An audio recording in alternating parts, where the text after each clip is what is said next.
বর্তমান সময়ে বাংলাদেশ ক্রিকেট দলের অন্যতম আলোচনার নাম হচ্ছে তামিম ইকবাল এবং এই তামিম ইকবালের পরের নামটি হচ্ছে লিটন কুমার দাস। লিটন কুমার দাস বর্তমানে বাংলাদেশ ক্রিকেট দলের অন্যতম সেরা একজন ওপেনার। সে বর্তমানে বাংলাদেশ ক্রিকেট দলের ওয়ানডে, টেস্ট এবং টি-20 ফরম্যাটেই চুক্তিবদ্ধ হয়েছেন বাংলাদেশ ক্রিকেট বোর্ড বিসিবির সঙ্গে। লিটন কুমার দাস গত এক মাসে সম্ভাব্য যে একটা আয় করেছেন তা যদি আপনারা জানেন তাহলে আপনাদের চোখ কপালে উঠবে।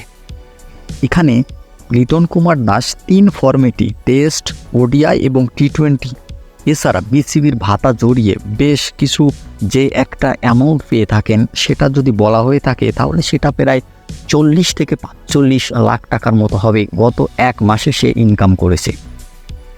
আসলে একটু জেনে নেওয়া যাক। টেস্ট লিটন কুমার দাস এই মাসে আয় করেছে 16 লাখ টাকা।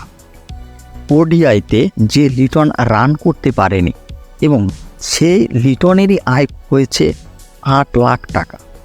টি-20তে হয়েছে 7.5 লাখ টাকার মতো এবং বিসিবি ভাতা এই সিরিজের জন্য তাকে দিয়েছে আরও 8 লাখ টাকা। সব মিলিয়ে তার এক অ্যামাউন্টটা হয়েছে প্রায় 40-এর কাছাকাছি বা 40-এর থেকে একটু বেশি হবে, 40 লাখ বা 45 লাখ এরকম হবে। এখানে লিটন কুমার দাসের টেস্টে যদি হিসাব করা হয়, টেস্টে প্রায় সে 24,000 টাকা করে নিয়েছে প্রতিটা ইসের জন্য এবং টি-20তে প্রায় 18,000 টাকা করে নিয়েছে প্রতি রানে এক একটা। মানে টেস্টে যদি সে 1 রান করে থাকে সেই 1 রানের মূল্য হচ্ছে 24,000 টাকা। টি-20 যে রান করেছে তার এক একটা রানের মূল্য হচ্ছে 18,000 টাকা। কিন্তু ওডিআইতে যে 8 লক্ষ টাকা পেয়েছে লিটন কুমার দাস, সে ওডিআই 2টো ম্যাচ খেলেছে এবং 2টো ম্যাচেই সে 0 রান করেছে। শুধু সে 8 লাখ টাকা বোনাস হিসাবে পেয়েছে।